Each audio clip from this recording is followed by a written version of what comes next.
Super T signal programming. Let's see what they didn't tell y'all though.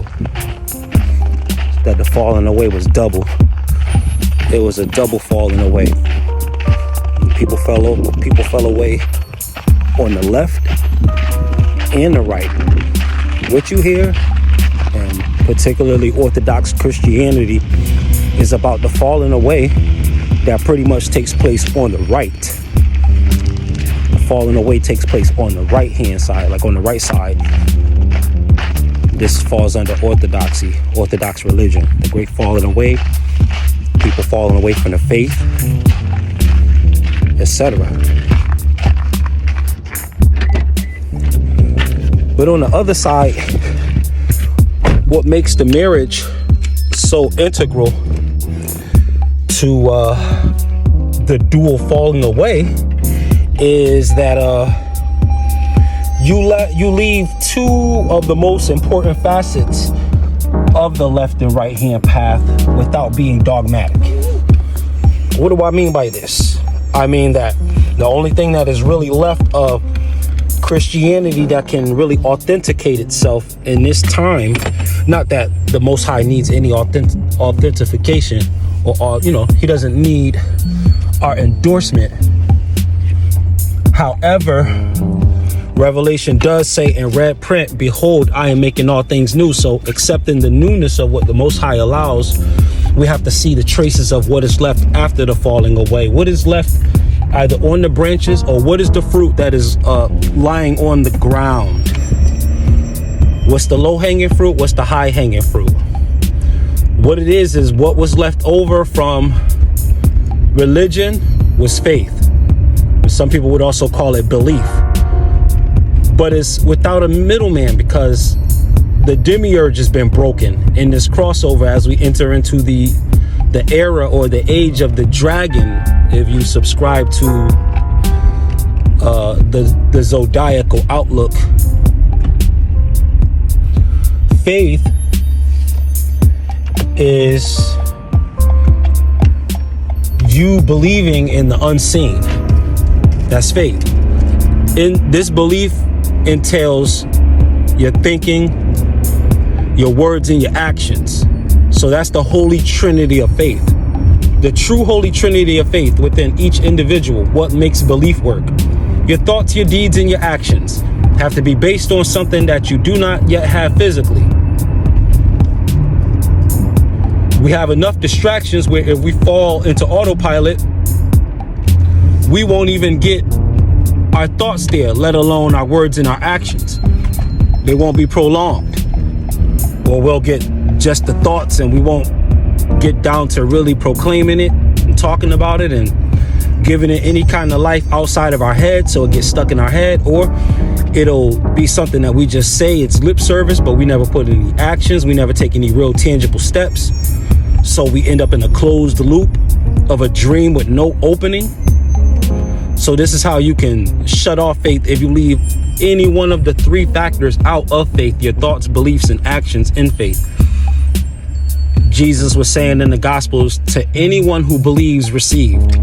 Anyone who believes receives. And all of these miracles that he was working in the lives of all of these commoners was an aspect of not that age, but the age that we're in now. Because in the age that we're in now, it doesn't matter whether you're religious or not. For you to get a healing, for you to get supernatural powers placed upon you, it doesn't require you to be a churchgoer. Just like in those days, it didn't require you to go into the synagogue.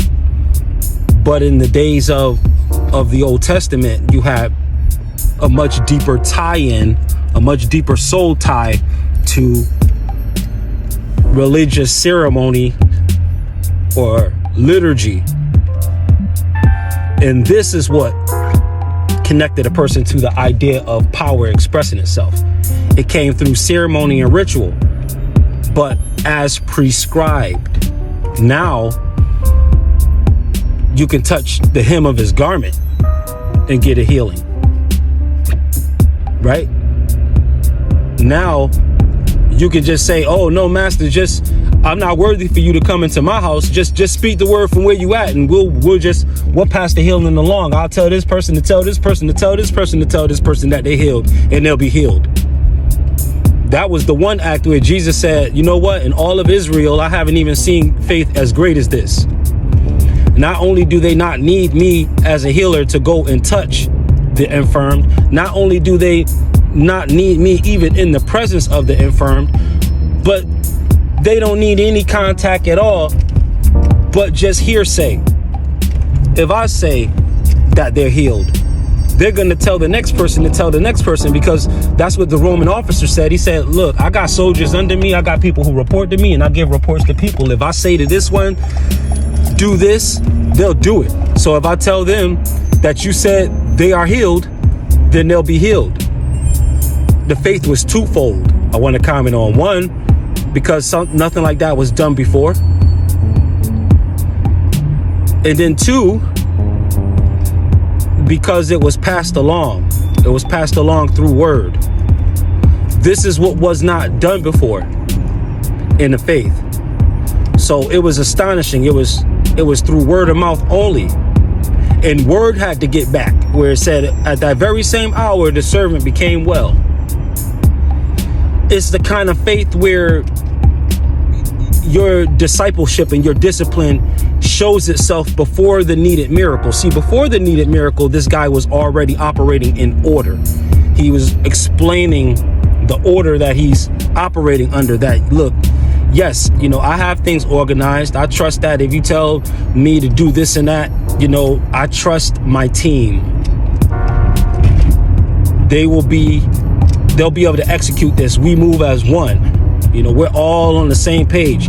There's harmony here. We're already one.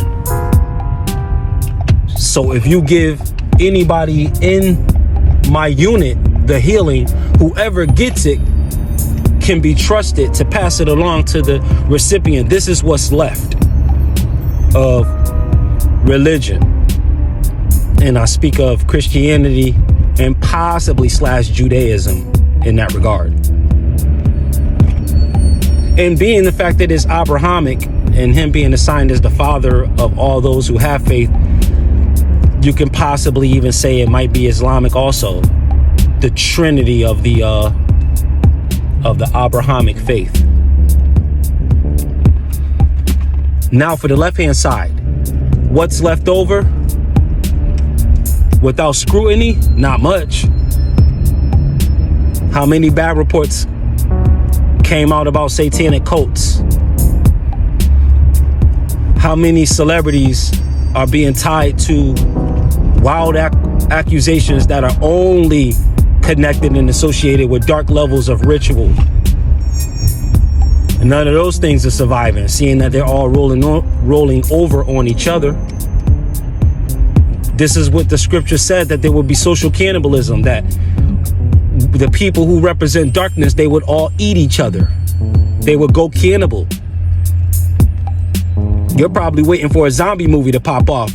Yet celebrity versus celebrity seems to be happening every time you click the feeds. They just mixing and matching it up now. They just got bottom rungs fighting billionaires, and you know what I mean? It's just a Royal Rumble in Hollywood, because all the stars have fallen, and you found out that none of the stars were really organized, because just because you say you serve Lucifer doesn't mean you're going to reap the benefits that come with a Luciferian path, because like it or not, the Most High made Lucifer too.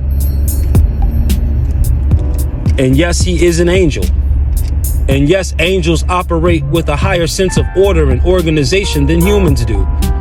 This is a reality that a lot of defectors and detractors from the faith fail to realize. They feel like if God is disciplined, then the antithesis of that being Satan and or Lucifer is undisciplined. This is boldly erroneous. Hell has governments. What do you think they mean with principalities and wickedness in high places? There's a structure, but the only thing that survived from it that can be translated over into this age under the era of the dragon again is what we will call, and what is called, chaos magic. Ironically, chaos magic in the time of a new world order. Chaos magic. But the irony behind this is the chaos magic is actually the calm. It's actually the peaceful part of magic. Because what chaos magic essentially is you finding your own flow, your own rhythm, and making sure that your magical path is custom only for you. So it's like having a suit tailored for you, rather than I gotta subscribe to this order and oh my goodness, who knows how big the library of books is that I have to read before I'm even considered an initiate. You don't have to go through any of that with chaos magic. I guarantee you those numbers are gonna swell, because chaos magic doesn't require a click. It doesn't require a pledge. You'll just feel it. You'll just know. Just keep paying attention to the commercials and the advertisements. How it becomes more and more about magic. That's because it's becoming more accepted on the chaos form. Of course, when they say magic, they're not going to be accepting it in the dark realm, at least not overtly. You might have some symbology there to point to the left hand. You might have like witches and black cats and skeletons and ghouls and goblins and grim reapers and whatnot. But you're not going to have the more dark, somber minded play behind it. There's probably going to be a light overtone, not undertone, but a light overtone to it all. Because on the one hand, you're looking at this like, okay, they just play with magic. But on the other hand, it's saying that, no, it's play because it's that accepted now. Now this is the new norm. You know, how long did you expect these people to really watch you call on Jesus without power? How long did you expect the Father to allow his name to be disrespected, even amongst the humans that don't call on his name? How long did you think you were gonna hold people? The kids are gonna get older. Grandmama's gonna pass away eventually. You're gonna need a deeper reason to believe. The world is changing, and now you have to be politically correct. How do you still win people for the kingdom? How do you still win people to life? How do you still win souls in a time where the soul is being bombarded with all kinds of things at a hyper level? So the chaos, you got straight up chaos, right? And it's not magic that's happening with the celebrities, with the cannibalism. It's just them going mad. Whether it's real or staged, it's just madness. It's what they call pandemonium. Demonium, demon. Pan everywhere. Demons everywhere. Is wild. Is a hellscape. That's what Hollywood is a hellscape. I mean, look, these are people we went to the movie theaters to see. What they doing breaking down multiple times in front of the world, in front of the cast. What's that all about? Whether it's real or not. Everything from that to the Oscars. Hollywood is in the dark. All the stars are what? They've been brought down to the earth. What is the earth? The earth is social media. It's all happening online. People can't get nothing going on TV no more. The phone is going on TV. You got the button that says, would you like to switch to TV? The phone is stronger than the TV. The phone can dictate what happens on the TV, but not the other way around. You could get an app for anything on the TV. You know what I mean? That's how real this is getting.